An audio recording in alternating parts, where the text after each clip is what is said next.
Bayangin kamu pesen barang di toko online pagi ini dan sore nanti sebuah drone kecil hinggap di depan rumah kamu, menurunkan paket lalu terbang tinggi. Tanpa kurir, tanpa macet, tanpa menunggu berhari-hari.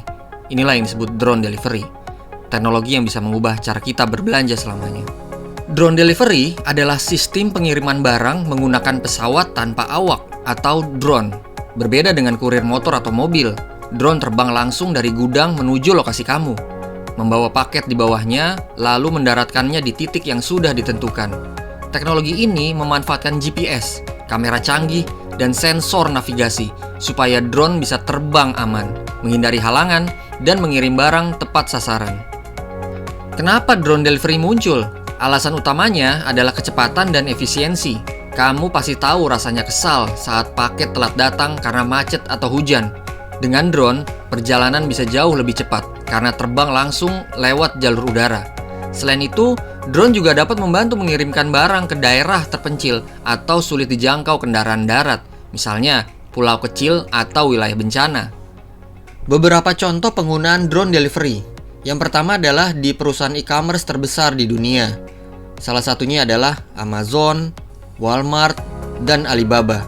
Mereka sudah menguji coba drone untuk mengirim belanjaan harian seperti makanan, obat-obatan, dan barang elektronik kecil.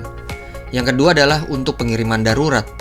Di Afrika dan di beberapa negara Asia, drone dipakai untuk mengantar vaksin dan darah ke rumah sakit yang jauh dari kota. Dan yang ketiga, restoran dan makanan cepat saji. Bayangin, kamu pesan kopi dan pizza, dan drone mengantarnya langsung ke balkon rumah. Lalu, teknologi apa yang digunakan oleh drone delivery?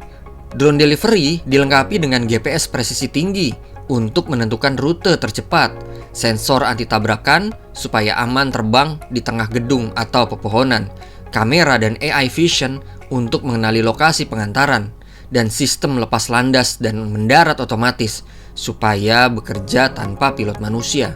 Bahkan, ada drone yang bisa terbang pulang sendiri setelah pengantar paket, lalu mengisi baterai otomatis di stasiun pengisian.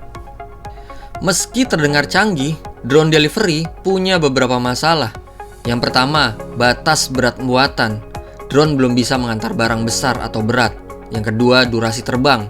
Baterai hanya cukup untuk jarak tertentu. Yang ketiga, peraturan udara. Setiap negara punya aturan ketat untuk penerbangan drone.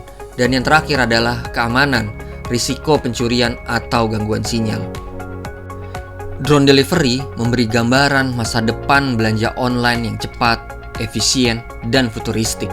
Mungkin beberapa tahun lagi, kamu tidak lagi menunggu kurir di depan rumah, tapi menatap langit, menunggu suara dengungan kecil yang membawa paket impianmu.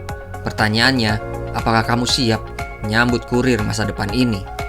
Kalau kamu suka penjelasan kayak gini, yuk klik like and subscribe. Kita bakal bahas teknologi rumit dengan cara yang santai.